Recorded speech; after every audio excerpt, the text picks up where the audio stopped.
Alrighty, are we going? My favourite part is how Tom's using the strimmer right now outside. Yes, Tom! Thanks, Tom. Cheers for all Ask him to make it louder, please. Ask him to be louder Could you be more annoying? with the background noise. Alright, are we on? Yeah, we're on. We're rocking and rolling. This Welcome is back to going, the this show, is ladies going. and gentlemen. Ryan. Ryan, sir. Nice to Today see we've got you. an esteemed guest. I love your jumper as well. Is I this was what thinking you're this. made of? It says you're made of water, black tea, lemon juice, and additives. That's actually you. Does it actually say that? Yeah. You know what? I've never actually taken the time to read. I noticed it That's as soon cool. as you came in. Too cool for it.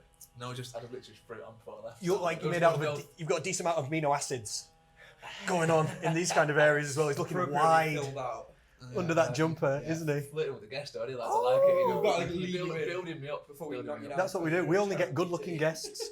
I'd say we only get smart guests, but that's not true because we've had some guests that have been iffy. Oh god. I'm not going to mention who's who. You'll just have to find out for People are yourselves. never gonna But know. some people have been iffy. We had a guest who had a bit of a tantrum and refused to let us.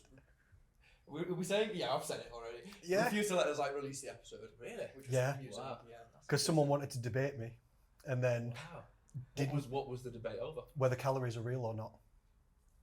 Interesting. I completely agree. We could go down that Bro. same route again, couldn't we? Really? Bro. Do you? I mean, first question is, what is your thoughts? Do you think calories exist or not? No, I Trust, know I'm for a aware fact of calories this. exist, bro, because I follow science just like you. Yes. I'm glad you're on that No, same. I've realised that You mean that on the two-thirds of us are wearing correct microphones. page? Part of me is also wondering who this other guest was. And I can't tell you. If you want to know, I'll tell you after the show. Okay. I don't know if the listeners know or not. I because like how we spoke about it on a few episodes going Yes. up, and then he messaged me saying, "I want to debate. I've seen your content. You believe this. I believe this. Let's debate." Obviously, it was. Was it really? Okay. Oh, science. Oh, you've really It was fucked it. absolute destruction. You've really fucked it. Okay. Drop the pop on there. It was a destruction in debate because don't be ridiculous. It was. Yeah. It was science versus a whole lot of emotion. Conspiracies. Political conspiracies. Yeah, I agree. I think it's like with most things, you know, anyone who's got like a really hard opinion on something that isn't science-based is usually like opinions and it's less facts, isn't it? It's not, it's all non-factual stuff. It's all kind of like hearsay and what they believe, and actually a lot of it is echo chamber stuff. They surround themselves with people who are so of that same mindset that they That's don't a good really, point. they don't really allow themselves to be outside of that chain of thinking. And it's so hard to debate with someone who always falls back on the argument of, well, they're lying. Like if you can just insert here, your thing is bullshit because they're lying, like the scientists are lying about it or whatever. Yeah. If that's always like your default mode, I can't say anything to that because if you genuinely believe that, or you're just going to say it about everything, then we've reached the end of our conversation. We haven't with me. You can take a step back if you want, but if someone wants to argue that all scientists are lying, I'll just tell you why you're talking I also shit. appreciate when we said it, you went, interesting, like, I don't know these guys enough yet to know which side of the fence they are. Yeah, I I was debating. I was looking you up. Like, going, you "Wish-" idiots. No. I think look, if you're in the industry and you've worked with clients and people, you tried to get them to lose weight or build muscle, you understand that calories obviously count, macros obviously count. You've changed those things in your own diet, in your own setup, and probably seen differences and results from them. So you can't deny it. Forget the science, just from a personal point of view, you know they matter and they count. Yeah, you don't really need to. We've talked about this briefly on the last episode. You don't really need to understand that middle product so much. If I do X and Y happens, and it happens every time, then there's some correlation there. Yeah. If I drop calories and I lose weight, Of course. the middle bit, the science, I can study it as much as I want and try and understand it, and that's helpful. But it's you've already got your two answers, haven't you? So yeah. I think it's not just with calories, but it's with everything. Like my biggest personal studies are just with clients and myself. You know, Yeah, of before you course. even read any research that's been done on certain things, you can tell just from coaching people and training yourself for many years that, okay, this works in this area, this definitely doesn't work. And don't get me wrong, there's certain areas where like I need a bit more kind of insight into that, and that's where hard research comes in. But we're all our own case study, basically, I think. I like thinking of it like that. And same thing with clients, within the realms of this is the correct thing to do, we're doing slightly different things here and there. So you can just kind of see, which is a poor case study, one person case study, but just seeing kind of what you get from that. But I think there's so many extreme views now, as you guys know, in the industry. And I think I always use the flat earthers as a bit of a, I'm not, again, this is another can of worms, I don't know where you guys stand on this, but Yeah, it's the flat I'm one of earth these is like guys. there's only one theory around the earth being spherical, isn't there? And it's that, you know, it goes around the sun and it's a round ball and there's a gravitational pull and everything else is wrong. there's one theory within that theory. Within, if you look hard into the flat Earth theory, there's so many different theories of flat Earth. Some people believe there's like a dome over the top. Because you can't prove it. Some people believe it like ends and there's like water falling off the end of it. Or Some an people, ice wall. Some people believe it's a bit like, what was that movie where that guy was on a TV show and the whole thing was... Truman Show. Some people think it's like the Truman Show where you get to the end of it and there's a big wall. Yeah, and you're like, yeah, I can't get out of here. Yeah. Some So- people think we're on a turtle. Exactly. So, Turtles all the way down. now here we are. Do they believe these things though, or are they just bored?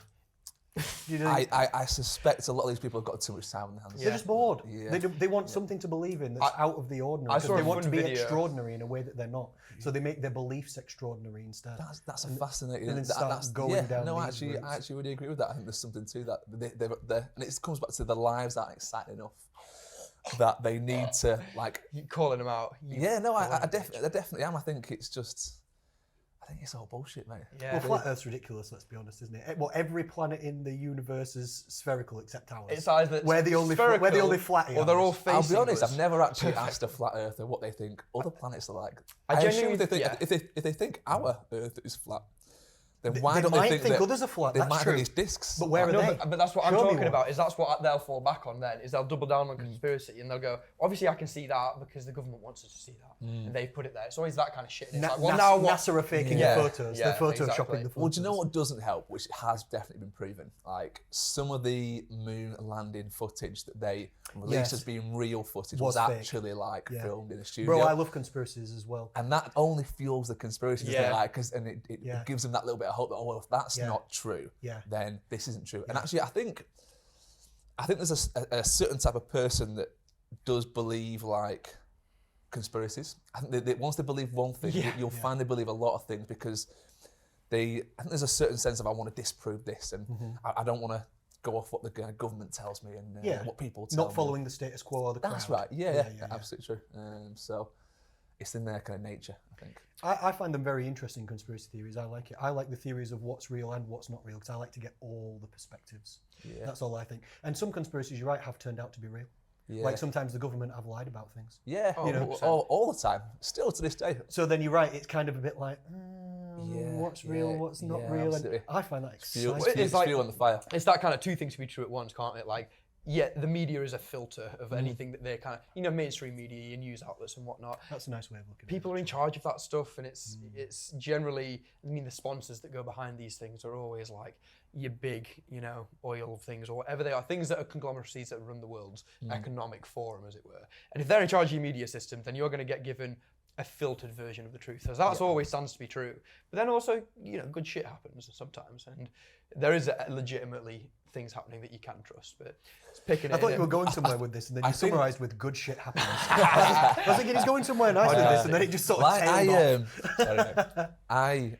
I think we've all at some point as well gone down a rabbit hole with a conspiracy. Normally on YouTube. Yeah. And you'll go, oh shit, go on. Then. Yeah. What's this like about the Twin Towers? Yeah. Oh, go on, something. Yeah. And then like you'll see kind of like how it fell down, and you'll see kind of something else happened. And there was something else that came out the other day about like 2 weeks before the Twin. Obviously it was on a Joe Rogan podcast. They talked about all the conspiracies on there, but it was on his podcast, and they were talking about how 2 weeks before one of the main guys in Parliament, it's not their Parliament, what do they call it over there? They call it state? I don't know. I can't remember what it's called. But Pentagon. their government basically was talking about how they were losing trillions of dollars, and it had gone missing or something like that. And then this event happens like 2 weeks later, and you go, oh, that's a little bit coincidental. I don't know. We've all been down. Oh, you certain mean when rabbit- people say that like an extra plane flew into that part of the Pentagon where they stored all the information about where That the money might had be, gone? yes, like- Oh, that's that that's was right. it. Yeah, Yeah, that's yeah, right. yeah, That's yeah, the yeah. one. This is the exact one. A little And- biplane, I remember that. Yeah. Yeah, and you don't know which parts of this is real and which parts because none of us were there, so No, we no. don't actually know whether any Something of that's comes true out or like, not. like Could be completely made up, it Weinstein's could be Island, not. and then you're like, well, who bloody knows? Everyone was there. Yeah. Everyone. But I think, we've all been down that rabbit hole, and not just with It's like. a fun rabbit hole. I think- sometimes. It is, of course. I'll be Alex. but I'll be fall honest, down the I'll be rabbit honest. hole. I don't mind. Take me to Wonderland. Yeah, I'll be the Cheshire Cat. I wanna there see waiting what's for down you. there. Yeah, I think one that you and I both, and I don't want to speak for you, but like agree with to some extent, is the kind of like stoned ape theory stuff. Like it's not so much a conspiracy, but like Terence McKenna. Yeah, Terence I McKenna. know. I'm aware of this. I'm aware of this. Yeah. So isn't it that That's less conspiratorial and more just. Isn't it? So that they reckon that the apes back in the day made a huge leap in terms of brain development. Cognitive function. Yeah, Absolutely. Over And like it was 2 million all years. over like psychedelic mushrooms growing out of cow pats, essentially. Basically, and they think it would like just sent some sparks going, and all of a sudden Unplugged, switched around. Yeah, which is not real. This is not real. I mean, it's an interesting. It sounds cute. It sounds. I think if you're more very into reasonable. mushrooms, it's the coolest idea ever. It's you know definitely what I It's a mean? good cool argument for idea. those people, isn't it? Yeah. But if you're not into mushrooms, it's just like, Gotta expand my mind. that sounds a little bit far-fetched, that mate. I think it's probably a factor because definitely over a period of about 2 million years, I love anthropology and ancient human history and all this kind of stuff. Like, like different species of humans across time. I love all this. Have you read *Sapiens*? Of course. Yes. Yeah, of course. Great book. Definitely the brain size increased over time. But also, if you look from like 5,000 years ago to now, skull and cranium size is actually shrinking. But people are not getting stupider. So it's not always like the Getting brain. denser. Yeah, the things with the biggest brains are not always the smartest things. It's not a direct correlation. It's No, also of the course not. complexity of the brain. Like also, some people have got bigger heads and some people have got smaller heads. Like, how tall are you?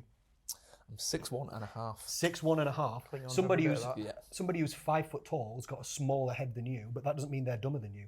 No. But their cranial capacity is actually smaller than yours.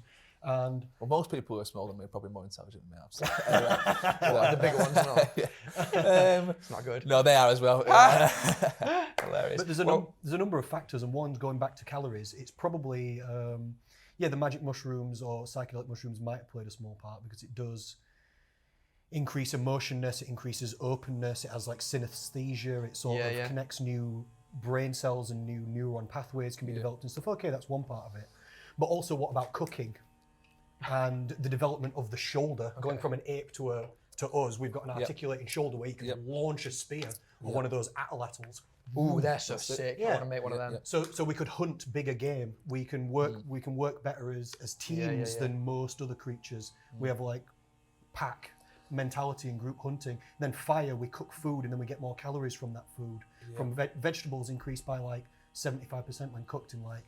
But I think all calorie those things will have absorption, started from brain development, because to realise that you need to be on 2 feet, to use your arms, to use a spear, that starts with a thought of like, okay, we need to kind of modify what we're doing here. To realise like how to generate fire, there will have to be a kind of a psychological. We need opposable thumbs for this. So yeah, where does of that course. come Yeah, from? there had to be some start points to that. And it's I think just, it was that all natural brain selection, development. isn't it? Of like this starts happening, the combination of you're more useful and able to survive with these new developments, and then from a sexual point of view as well, you're more an attractive mate. So then the women end up deciding the evolution, and then that kind of births the new man, as it were. Yeah, it's interesting looking at like tool use in history because like chimpanzees are counted as being in the Stone Age because they use tools. Yeah, they'll make tools. Literally, they'll get a stick, strip it down, and take the branches off, and then use the stick to stick it into a hole to get termites out and then eat them. Wow. Oh, That's literally tool creation and use, and blackbirds can do it as well. Monkeys can figure shit out faster than us. Have you heard about this theory? It was on another podcast I was listening to. It was about how they were teaching apes things on one side of the earth, and apes on the other side of the earth. I've heard these theories before, maybe not that one. We're picking up those same skills, and they'd never been taught them. Who's the guy Apes that whose were theory alive at this the is? same time. Do you know what? I come in with all this information. I have no background backup. history. I'll have to. Are you saying more like apes? Say 2012, they do this study. The same apes in 2012 on the other side of the country, or is in like I think it took after a couple of generations? took a while, took a few generations, but apes were That picking makes this more up. sense. That's not osmosis or telepathy or something. No, but there was no interconnection between these apes strange. at all. It was just. But similarly across the world, and this is again, who's to say what level of global interaction there may or may have not been historically that we may or may not know of yet. But you know, things often happen at the same time, like revolutions and languages and things like that often all happened at the same time with crossover. Do you know what I mean? Yeah. Structures and languages. There was culture. humans interacting at that point. I guess that's what I'm saying. Yeah, it's probably more that because of the. But I have travel. heard of that theory about the apes being in the Stone Age now because they're using tools. Yeah, the it's same not technically a theory. It's just real. Is it? It's real? It's Yeah, just yeah. real. Yeah, Okay. they're using tools. Right. So technically, they're counted as being in the Stone Age. Yeah, but yeah. other animals do this as But I well. wonder whether that's because they've spent so much time around humans. I wonder whether It's like, We've- this motherfucker's like, picking you talk things about up. like apes in a zoo, for example. If they see you walking around, Yep. sipping stuff, That's a real thing. using things, like the only issue there is the apes actually can't see us, can they? Because they have I'm sure most Oh, of is that them, how it when they're in the works? enclosure, we can see through the glass, but they have like mirrors. Oh, So shit. they see. I'm sure if you look at it from their end, it's just mirrors. Monkeys can learn to do things though. There's like lemurs and stuff that go in people's backpacks and open packets, and they can unscrew jars and stuff. Oh, so yeah. I've they had see that us happen doing to things. me and- in Bali. Yeah, exactly. Yeah. They see us doing things and they can replicate. Well, I got back from Gibraltar recently, and Gibraltar's just basically a huge rock, and on top of the rock is all these monkeys. I'm not sure if you've heard of it, but you The can Rock go, of you can go Gibraltar? Gibraltar, yeah. It's a UK territory, so you go over there and you go up this rock, and there's all these monkeys, and these monkeys are over time, after spending a lot of time around humans and tourists and knowing where the food is, are highly intelligent. Like they know how to navigate you and where to sit to kind of get certain things. And Nasty bastard. we had like obviously the pram with the little one, and you could just see like it was more around us because they knew that in the pram there was things stored underneath. They could see bags, and they know bags of food, and you could see them positioning themselves around us and like almost moving with us as we were going down. And there was loads of other people around, but they were targeting like the pram. And we made the decision to like, right, we're going to fold the pram and walk this because we're just getting like monkeys following us around it. Monkey can nick a baby as well. Absolutely. Gotta watch for We, that. we were very concerned about Yeah. that as well. Yeah, for sure. Did you hear that about those monkeys killing all those dogs? No, not specifically. I can't remember where this was, but some Sorry, I just thought some so. dogs killed a monkey, and then these two monkeys went out and killed 200 dogs. So, and that's it. It's They a didn't real get a thing. bit like They went on like a vengeful 'Cause they rampage rip across things like a couple apart. of weeks. Where was that? I can't remember. But if I Google monkeys kill 200 dogs, I bet it comes Have up. you seen the That's video phenomenal. of a monkey on a little tiny pedal bike, cycling up, grabs this like 3-year-old girl and runs off with her? I am not chatting shit. Monkey rides a bike up. He's got like he must have escaped from a circus or something. Like, which sounds hilarious, but that's got to be the only explanation. I didn't know how to ride a bike. And it had a little costume on. It had a costume on. He grabs the hand of this 3-year-old What? girl and starts dragging it down the street. No way. I mean, Crazy. monkeys are so intelligent, you could probably train them to snatch kids. Yeah, That's the absolutely. scary thing, isn't it? Yeah. Listen to this. This is in the Guardian. No idea, Monkeys actually. blamed for hundreds of puppy deaths captured in India. They got At the least puppies. Puppy deaths At as least well. 250 dogs have been killed by the dogs distract them and then climb to the top of buildings or trees with the puppy and throw it off the top. Oh my god, these monkeys are savage. They really are. There's no chilling these monkeys. Yeah. Wow. Yeah, they just want to hurt people. That's not even like, I would imagine a monkey would just batter something. They actually- rip. It's planning. They rip. It's planned and they out. pull If things I off. take it to the top of the building, The and laziest chuck way it of off. murder.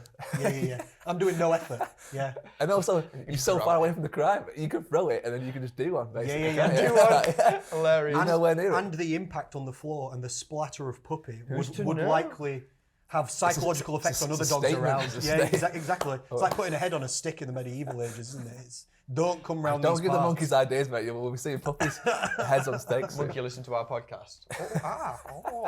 Starts getting something done. Anyway, bro, Yeah, I want to talk about you a little bit and stuff. sure. Thank you for coming on and chatting shit for the first probably hour of what we've just done here. Yeah. 30. 30. Yes. But obviously you're a personal trainer. And I have a feeling you're a pretty good one. I mean, it's open for debate, really. No, So- come on, have confidence. We've not known you for long. Connor for no time, really. No, but I've stalked you on Instagram. Okay, I've thank watched you. a lot of your shit. How most interactions start nowadays. Yeah. Yeah. And I'm really happy to have you on because I'm used to being the only person I know that's got all the correct answers. And now I know somebody, not you. But I'm going to... No, fuck you. wait a minute. Okay, I'll put a stipulation in. The only people I know that have the correct fitness information are people that I've taught. All right, I'll take it. I've had some I'll level take of it. involvement with everybody I know that's got the correct Yeah. answers, Yeah. literally in their education pathway, except for you, sir. don't So I know, watched all your Instagram You're videos. building this up. No, but I have my own views and theories on things, but I don't know if I know all the answers yet. I definitely don't. I mean, I've been in the industry a long time, eight and a half years now, but Okay, you yeah. don't. There's still so much to learn. Like, there's still so many people I haven't. But that's a dealt very with nice part about it that puts you in a nice humble airspace where Yeah. you have this kind of, you have enough information to be able to assume answers of things, but then you go and research them, you know. Yeah. You can make educational guesses if you don't know something, but yeah. you're the kind of person that's going to go and research it and figure it out and then know it. Yeah, the biggest factor I think when it comes to people is their psychology, without a shadow of a doubt. Because I figured this out very early on. You can know all the books, you can have read every nutrition and training book out there, you can study the greats, but it's worthless if you can't get people to follow your advice. oh, you mean as a trainer? As a coach, yeah, 100%. And that's kind of probably where I fell a bit short when I first started. It was thinking that, right, I have trained since I started training when I was 12, actually. And I started my business when I was 13. So I'd had like 11 years of training myself, working in, and you learn a phenomenal amount training yourself. But actually, when it comes to coaching, you realise that, everyone doesn't have that same discipline I have. They don't, why is that person not following the thing? I mean, all they have to do is do what I do and they'll get the results. And it's like, then why don't they do what I do? That's kind of what's their barrier to That's the them doing first that? step when you start coaching, is that like, people don't want to do this. Yeah. I've got to like make you, and I've got to figure out, I don't just teach exercise, you have to know the sociology, the psychology of it all. Yeah, and just getting deep into that, the psychology then, and reading a few books around like why people do what they do. And one thing that I thought was fascinating actually in those books was people's relationship with their parents. That was the one thing that really, for me, lets you know a lot. So they don't come into the consultation and straight away go, what's your relationship with your dad like? That's a little bit, it's a little bit full on. Issues. Yeah, of course. But over time, after a few sessions, you start to get a good understanding of their home life and personal. Their history, and you ask a few questions in a way that makes it seem like you just wanted to get to know them, which I am. I genuinely wanted to get to know them because that's me being able to help them to the best of my ability. But relationship with parents was a massive one. That's really interesting because that's almost the step one of any kind of therapy as well, isn't it? Yeah. Which is basically what the tree you're that is on the surface of it what we are doing. We're planning out someone's lives, and I hate this phrase, but you're almost to a certain degree a bit of a life coach in a weird way. Like it's not. I would never ever class myself as that, but if you look at how deep into someone's life you get, you are coaching them in every area, from like planning their time to planning what they eat, their training, their movement, their interactions with the people, who they need to kind of have close to them, who they need to start pushing away from them. All these things matter when it comes to... It is interesting because the gym and the journey that a coach will have in the gym before they start being a coach is very much a representation of life like that, because it's so just even in the gym. You get out what you put in, so you can't just get ahead by being born into a situation or something or whatever, or having like natural talent. You need to put effort in, so you start to understand those values of life. And then if you start building a business as well, you start to understand what it has to be like to manage time, you manage your own health, and then manage work-life balance. So then you find yourself almost by accident have developed some other skills in relation to just life in general. And it's hard to care about your health in the gym and that side of health without having it snowball and bleed into other elements of health. The reason I think everyone, especially from a young age, and I do kind of like really feel sorry for people who didn't get into sport as a kid or didn't find like movement and just be in touch with themselves and their bodies as a kid, is because it teaches you so much about discipline and how to manage yourself and your own limits and your capabilities and how to push stuff. And that just overlaps into every area of your life. If you can show discipline in the gym, if you can show up 3, 4, 5 days a week, if you can have a little bit of regulation with your food, you can go and apply that to so many areas within business, within relationships, within interactions with other people. It's so multifaceted in every area, I think, with the gym. So it's a great place. We definitely built 90% of our social skills from running a business in the gym and never going out ever. So that's, I've had multitude of professional coaching as well. Oh yeah, you have, haven't you? Yes. I've had yours. In how to be a normal person and have social interactions. You're doing all right, Robot. Am I doing all right? Yeah, man. Thank you. I feel all right. Yeah. I love what you're saying though, because a bigger part of our job is less education and more helping with application, isn't it? Because everybody knows eat less, move more. Basically, everybody knows. Oh yeah, the fundamentals are so simple. You know what simple. You know what the healthy foods are. Yeah. You know you could train more. You know you do none, and you could do some. Yeah. this is what it's like for most people. Yeah. But it's helping them do it. It's helping them get past their own barriers, helping them get started, helping them get confident, helping them get moving, and then keep moving, and then keep going, and then get around obstacles. Yeah. Keep moving forward, planning for the future, goal setting, progression, isn't it? And I've seen massive improvements in all areas of life, like you're explaining, stemming from very things that seem too simple in the gym. Like for me, I started at the gym in a very ill health position. So in what way? I used to have cancer in the past. So when I started, I was very weak, very skinny. Wow. I literally couldn't bench the bar or anything. How old are you now? 30. What age were you diagnosed with cancer? 8. Wow. Yeah. So what a life. What a life. That was like 8 until 10. And then by the time I was 15 or 16, I don't have any natural testosterone because it got nuked by chemotherapy. So I didn't hit. So I didn't. Because it was at such a young age. Yeah. Yeah. What kind of cancer was it? Neck cancer here, lymphoma. Lymphoma. Yeah. Wow. So nothing to do with testicular cancer or nothing like that, but still. So you're all good down there. Well, I have no testosterone Shooting production. blanks. Yeah, I have no testosterone production. I have no sperm at all. I love saying that. So I can't have children or anything like this. I have no follicular stimulating hormone. I have no luteinizing hormone or anything like this. So, but I'm fine. Yeah. It's fine long Yeah, term, yeah. but some effects. But anyway, I started in a really weak position essentially, which is what I'm explaining. Yeah, and it was hard for me to build strength, especially I didn't start testosterone replacement therapy until I was like 19. So I had no testosterone from being like 10 to 19. You know, like when you should be developing. Yeah. What was your teenage year? Because your teenage years must have been like different to most blokes. And were you? I mean, the first thing, it sounds quite cliche, but were you more emotional? Because maybe if testosterone wasn't high, would that have meant estrogen was higher? No, low on both. Low on both. Low on both. Okay. So energy must have been really low then. Well, it's hard for me to say, because I don't know, because I don't have any other experience. So I can't say what I should have felt like if it was normal. True. So I don't know. I guess you're just going off what you saw around you and what you were like. Would I have had better energy? I don't know. Okay. You can't tell. Did you feel, compared to the kids, did you feel like you were not being able to keep up, or were you fine in terms of like? No, I was definitely ill all the time because my immune system was dog shit. Right, I was definitely really skinny. Okay. I was definitely very weak. Like I said, I couldn't bench the bar. I can confirm. Started going to the gym. Okay. How long have you guys known each other? We met when I was 8 or 9 years? 16, yeah, and he was 22. So about 8 years now. Cool. Can't remember. Yeah, we sort of worked together at the Callum Island gym. Yeah. By which point he wasn't skinny all week. I'd been training a while since then. Yeah, man. So 19, you got into like weights and lifting and. No, I started weights when I was like 14 or 15, but made no progress at all for a long time. Right. And all my friends were getting bigger and stronger, and I wasn't. I had no body hair. Did you know at this point your testosterone was No, low? I didn't know until like being 18 or 19. This is actually how I got into the fitness industry, because we all started training at like 14 or 15. With all my friends, we would go to like the college gym or something. I was the weakest, basically, the smallest, the unhealthiest. All my friends were getting jacked and developing into men, and I wasn't. And I'm thinking, what's going on here? Something's going wrong. So I started researching nutrition and training because I'm a bit of a nerd, thinking I can figure this out. I'm doing something wrong. It's a good so trait I to can. Yeah, it's changed my whole life. Yeah. Because a lot of guys again wouldn't do that, because if you grow in and building, you're thinking, you actually having researched things probably taught you at a young age. Right, if I want to get better at something, I've got to go and This do is my what own I'm saying, research. yeah. Learn, So, improve, again, find pros out and what's cons. going wrong. Then when I got to 18 or 19, obviously I found out from endocrinologists that, you've got no testosterone, we need to replace this. And then suddenly everything got a lot better. I didn't know that piece of the puzzle was missing. Right.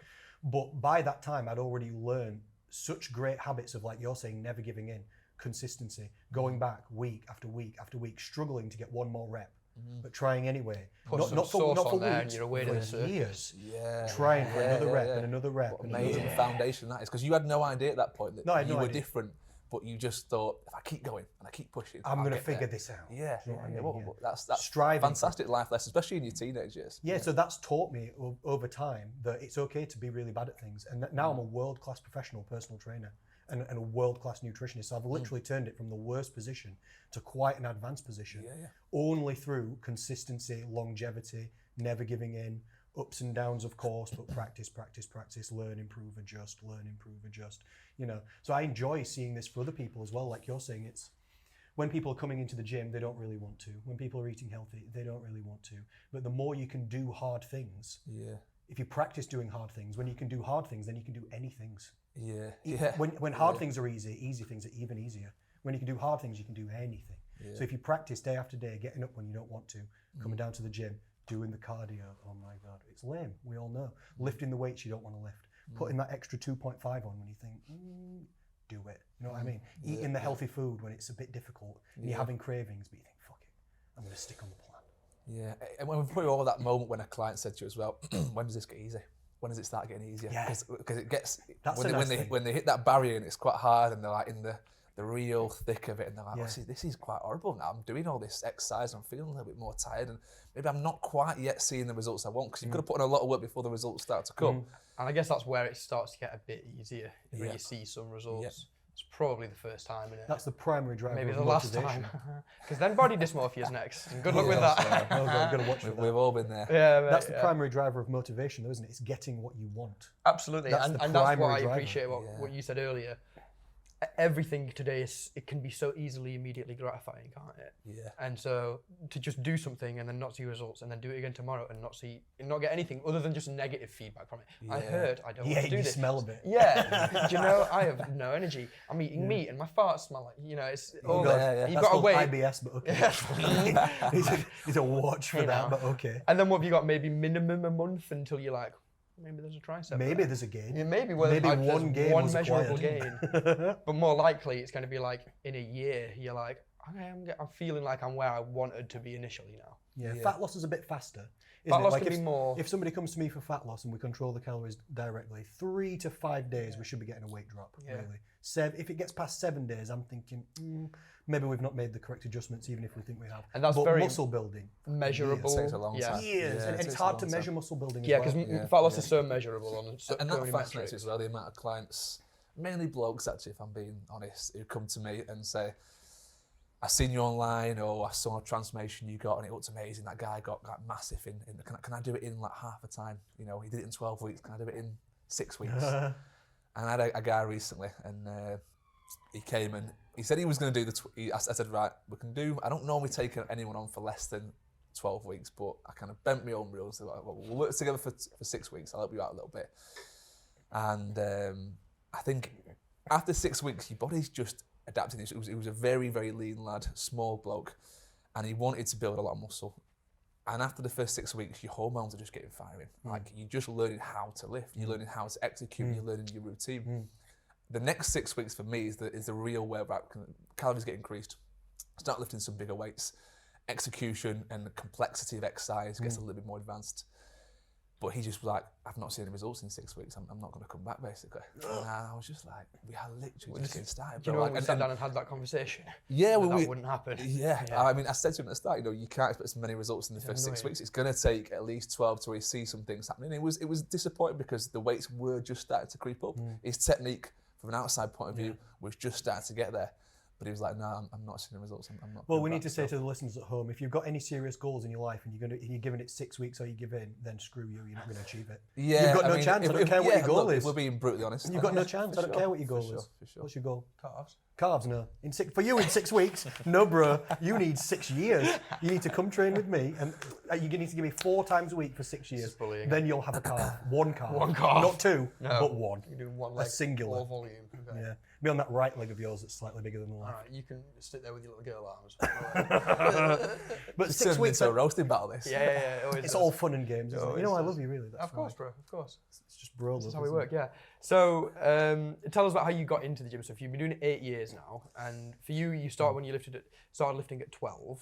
Yeah, so I was probably really fortunate in that my dad decided to get a home gym when I was 12 years old. And Yeah, that's perfect. I had a real vested interest in this gym, and I'll tell you why, because he bought one of these multi-gyms. You don't really get them anymore at home, but it was like one of those things where you sit in a chair, right, and you had a little handle here to press. Above it was some pads where you do this. A little Some pull down, of course. Leg extensions. Of course, you can buy these still. Yeah. Are they still around out there? Yeah, I don't you really can see get them. them. I Amazon. bought my own one, Did you? a much worse one when I was like 13. Okay. Well, Yeah. my dad got one of those, and he took it out of the box and was like, I have fucking no idea basically how to put this together. You're like, step If aside. you can do it, amazing, but I'd be very surprised. Anyway, 3 hours later, this thing's up. I'm using it, and because it's a bit like the IKEA thing. The IKEA theory is if you build your own stuff, you've got an emotional attachment to it. It was the same thing. So I built this piece of equipment. I was like, I'm gonna fucking use this now. I built this. I'm actually gonna put it to some good use. So started moving, and immediately, it's even as a young kid, I was just fascinated and like in love with that feeling when your muscles pump The up. pump? And yeah, exactly. Arnold? Yeah, exactly, that's it. Arnold, obviously, that massive idol of mine. And have you just started watching his new documentary, by the way? It's on Netflix. Just started last night. Amazing, It's good to unbelievable. know. Definitely worth watching. But same thing, just you fall in love with the body like more. Like I can literally make muscles pump up by just doing a few exercises. Crazy. And then that just kind of grows, and before you know it, you're down that rabbit hole and you're doing everything you can to kind of get bigger, and you're researching. And I was buying. I mean, the internet wasn't really a thing back then because I was 12, so that'll have been like, well, it was around, but it was like early 2000s, and you didn't really You're go not on, on you didn't it, really no. go on the internet then, like at that point, because there was nothing on there. So it was like magazines and speaking to your mates, and my dad's mate was into the gym, so you'd have a little chat about it with him. But that's where it just grew from there, the passion for sure. And then you started the business when for you? I you're started the about 20. business 2015 it was. So yeah. That's the same year as me. Was it? Yes, we can go the same. Yeah, Yeah, that's yeah. interesting. And that's how long I've been in the industry. But And now you've got your own little studio, haven't you?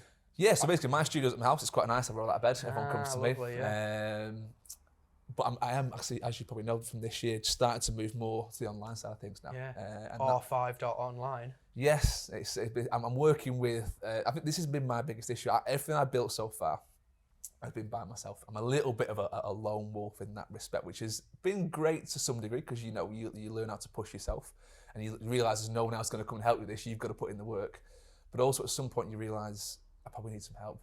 Like I actually need to accept that I can't do this by myself. If I'm going to scale it, I need to get some people on board. So this year is the first year where I've kind of put my hand out and said, right, I need some help with this. What's the next way forward? Because I'd probably say for the last, kind of heading into COVID in 2019, the business had kind of hit a peak in terms of the amount of sessions I could do.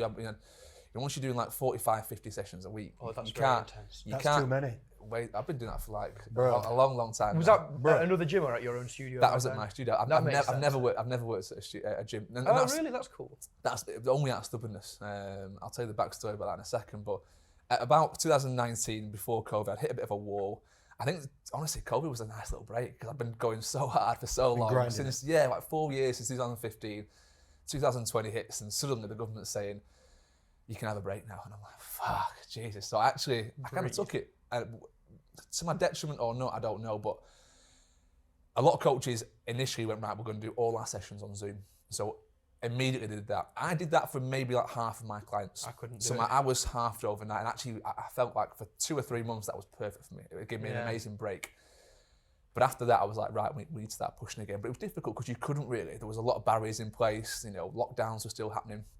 And then once all that kind of went out the window, the years after that, I would say the business just kind of like started going crazy. So I'd take on another coach.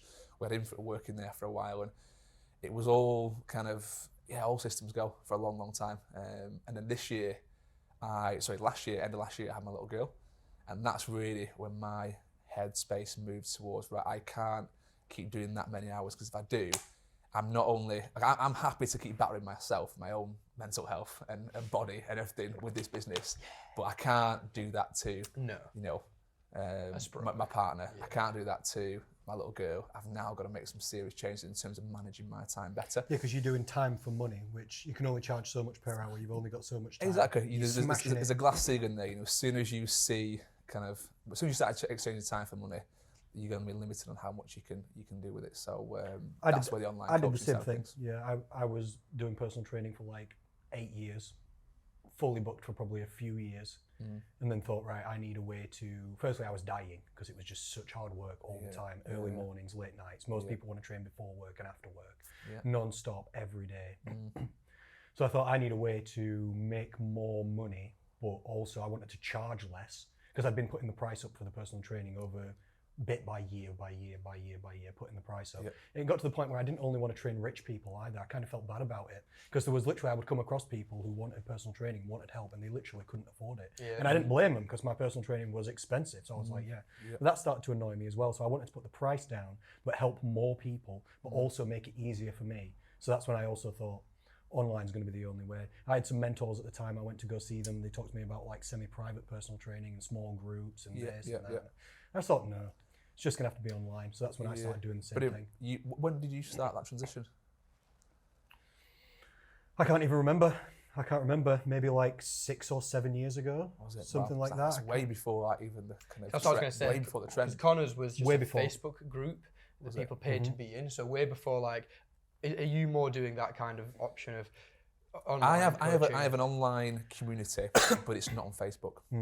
That's nice. It's on a platform called Circle. So and it's a combination of my own members who are my clients, and like what we call kind of hot leads, essentially. People who've gone into Basically, the yeah, platform and, you know, some will interact, some won't, but you post lots of content in there, they find value from it. And it's kind of a Eventually pool you'll of get people who are into what you're into, they join for a reason. And whether they become a member, you know, in the next few weeks, or sometimes it takes years. Sometimes people stay in that group for years, and after a while they say, right, I'm ready to kind of make the jump now.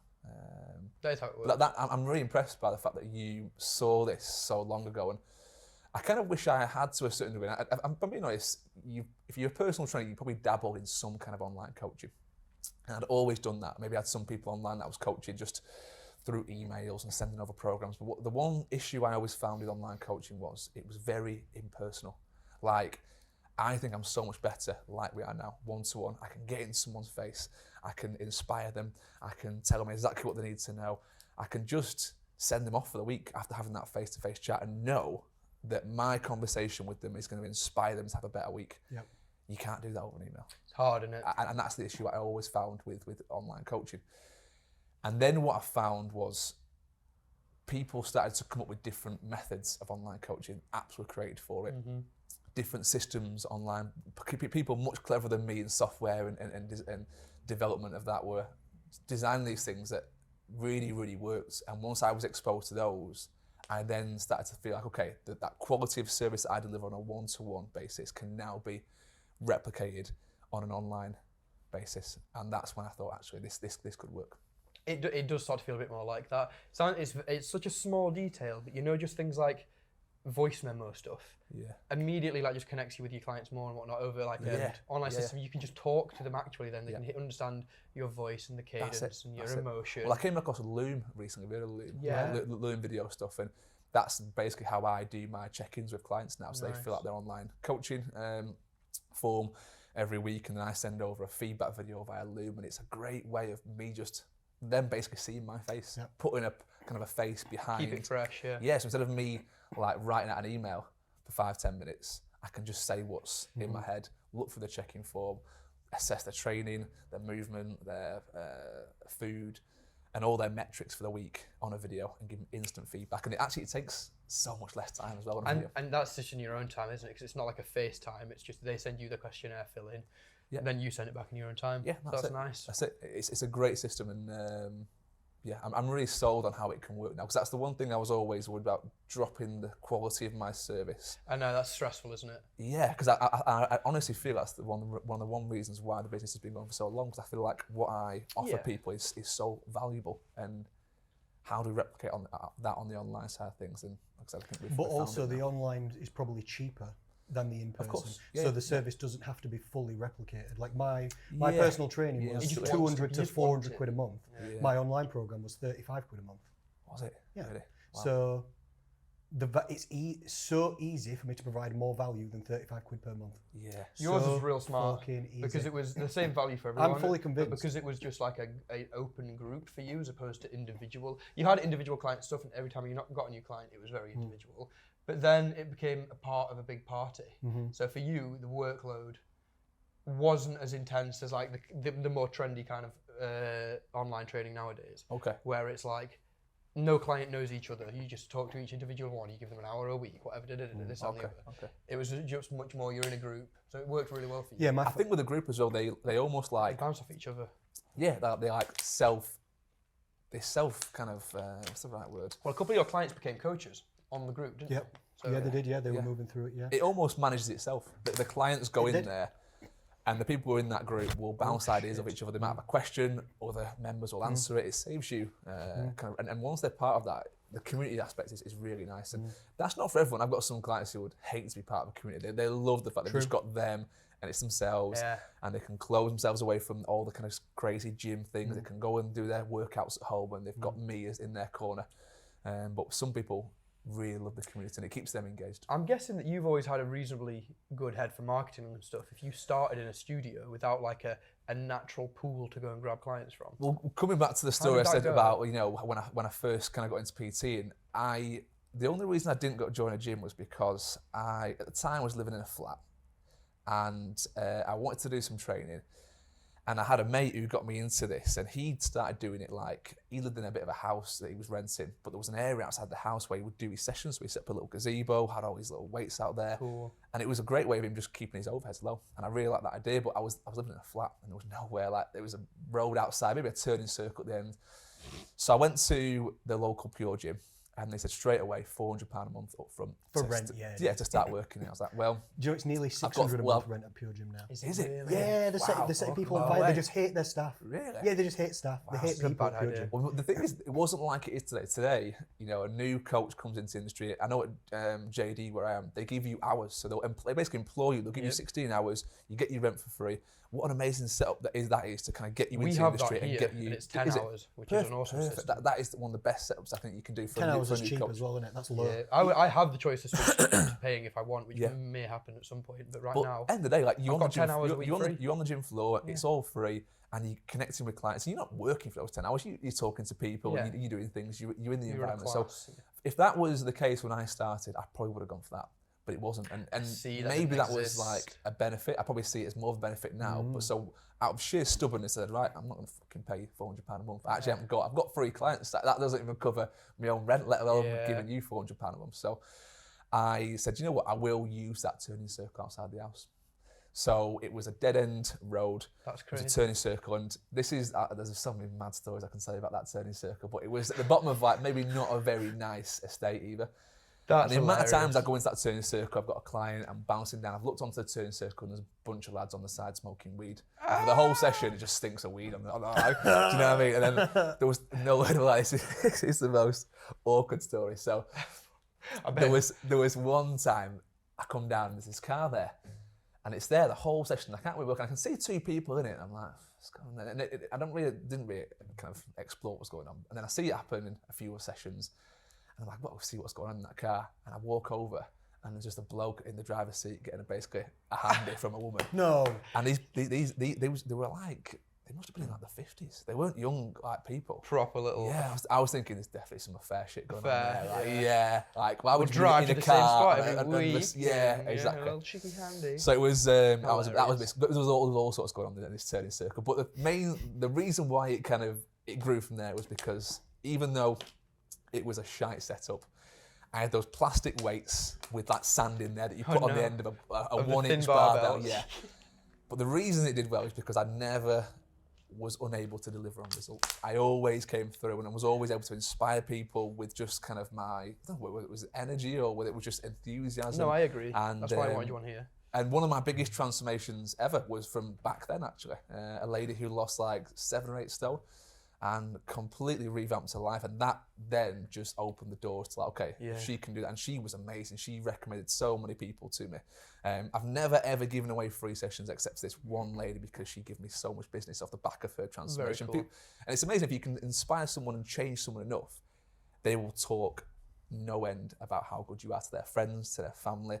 You've just got to do an amazing job, and you have to treat every single client that same way. You can't just do it with one person who you think is going to do well. You have to go above and beyond for everyone. That's why one of my principles in just being the best coach is to know the most things and don't talk about shit you don't know about. And then you know how to treat a person. You know how to the science as well. Yeah. You understand all of the facets that come together to make a good coach. Yeah. And then you are just measurably on paper better than someone else. So why are they not going to pick you? Yeah, of course, Simple, of course. isn't it? And do you know what the biggest undervalued aspect of being a coach is?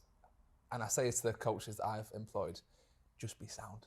Just Be be sound. That's such a northern thing to say. sound, Just mate. be sound, mate. And I know it's like really like open-ended, but it is like just be sound. Don't go in there with any agenda. Don't try and like think you know it all. You sure it wasn't you treat smoking them, the treat weed? them like Just be sound, just maybe lift I some was weight and- maybe that fucking weed on the It's turning getting circle. second Got some high. head, Here we I'm go. still high from 8 years ago Wafted from in. that weed. Yeah, But, hilarious. you know, that is just be all right with them. Like be a human being, human treat them being. like a proper person, and don't like. That's something it took me a minute to learn, and I'm on the other side of that fence now. But I shut down my own business because I was not being too much of a human being, and I was being a robot, and it meant that my personal life was going to shit. Yeah, because I wasn't allowing. You can end up being like too professional. Yeah. And I always think back to my dad. Actually, my dad was an accountant, and he used to have a phone voice that like whenever we're in the car and we're driving somewhere, driving to football or something, he would chat to me in his normal voice, and then he'd get a phone call, and he'd go, hello, Paul Dutton. And I'm like, who the fuck was that? Yeah. And the whole conversation, he's talking, it's weird voice. And I remember thinking, even as a kid, I remember thinking, I don't ever want to change who I am in my work scenario. I want to be myself. I want to be authentic. I'm not saying my dad wasn't, he was, but my dad was the accountant to like millionaires. He had to basically speak a certain way to impress them. And I thought, fair play, but and I do get it some weeks now where I do kind of find myself slipping back into that kind of pattern of thinking. But you know, I always think that's that story about my dad. Yeah, that's cool. That's cool. Yeah. Can I say 2 things? Number 1, we've got to end in a couple of minutes. Yeah, no worries, mate. Absolutely fine. So the first thing I would like to say is thank you for coming, and will you come on the podcast again? 100%. It's been fun. It's been a good time. We've talked about nothing appropriate that we were supposed to talk about. Which is excellent, because that means we're going to be here forever. There'll be a part 2, hopefully. Yeah, man. I hope there's many parts, because I've got your accelerated fat loss guide on here. Oh, I saw that. Yes, you did download it. Yes, Yeah, absolutely. I've stalked you, bro. I've 100%. effectively Thank you for downloading stalked you. No, and it's good. So I wanted to go through, because you've got 4 or 5 points on there, and the most basic points. calories, training, daily activity levels, mindset, maybe another Nutrition. Something like this. Yeah, I think we could go through these points and just because we all have similar matching principles and protocols, and we could just talk through these. Just be sound, mate. Just be sound. mate. I need to get on a t-shirt, don't I? Yes. That's my Just be business sound. slogan. Yeah. Just be sound. Just be sound. That's the name of the episode. Just be sound. I think so. We've got the name of the with episode. Ryan Dutton. Yeah. Okay. Get it. So I think we could go through. We could provide good information. Like we've been chatting and get to know each other, but we could lay down some knowledge and some information on a future episode, going through these kind of things. Brilliant. Second thing, then, I'm going to put you on the spot. If you've got 2 tips for listeners, I want to do this. did you? Good. How many tips should we give him? I think 2. 2's nice. 2's nice. All right. Good. Glad we're in agreement. 2 tips. Some Yeah, parameters. for clients that you coach, I imagine their general population, weight loss, muscle building, toning, health improvement. If you've got 2 bits of, I don't know, Ryanisms that you can give to people. Okay. Number 1, without a shadow of a doubt, is manage your time better. Because so many people, and I hate this, I hate when people say, I haven't got time.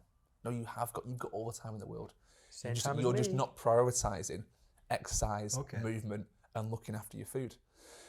I always say to people, if I woke up in your house tomorrow and I was to stay with you for 24 hours, do you reckon I could go, you've got half an hour now, do you reckon you go for a walk? And they'll go, yeah, probably. You've got an hour now, do you reckon you could do a bit of a weightlifting session? Yeah, probably. They convince themselves they've not got time. We all do. But we have if we manage our time better. So one of my biggest resources that I hand out to new clients is this time management planner. So I would say that is available. Plug here on my. If you go for the Instagram, there's in my bio, you can download that guide. And it's Your fantastic. Instagram's what? R5. Instagram is r5.online. R5.online. That's it. Beautiful. Yeah. That's probably number 1, and number 2 is make exercise fun. Find something you enjoy, because too many people will go and just because someone's told them they need to be on the Stairmaster for 45 minutes, they'll do that and they'll hate the Stairmaster. Yeah. There's nothing they hate more than being on the Stairmaster.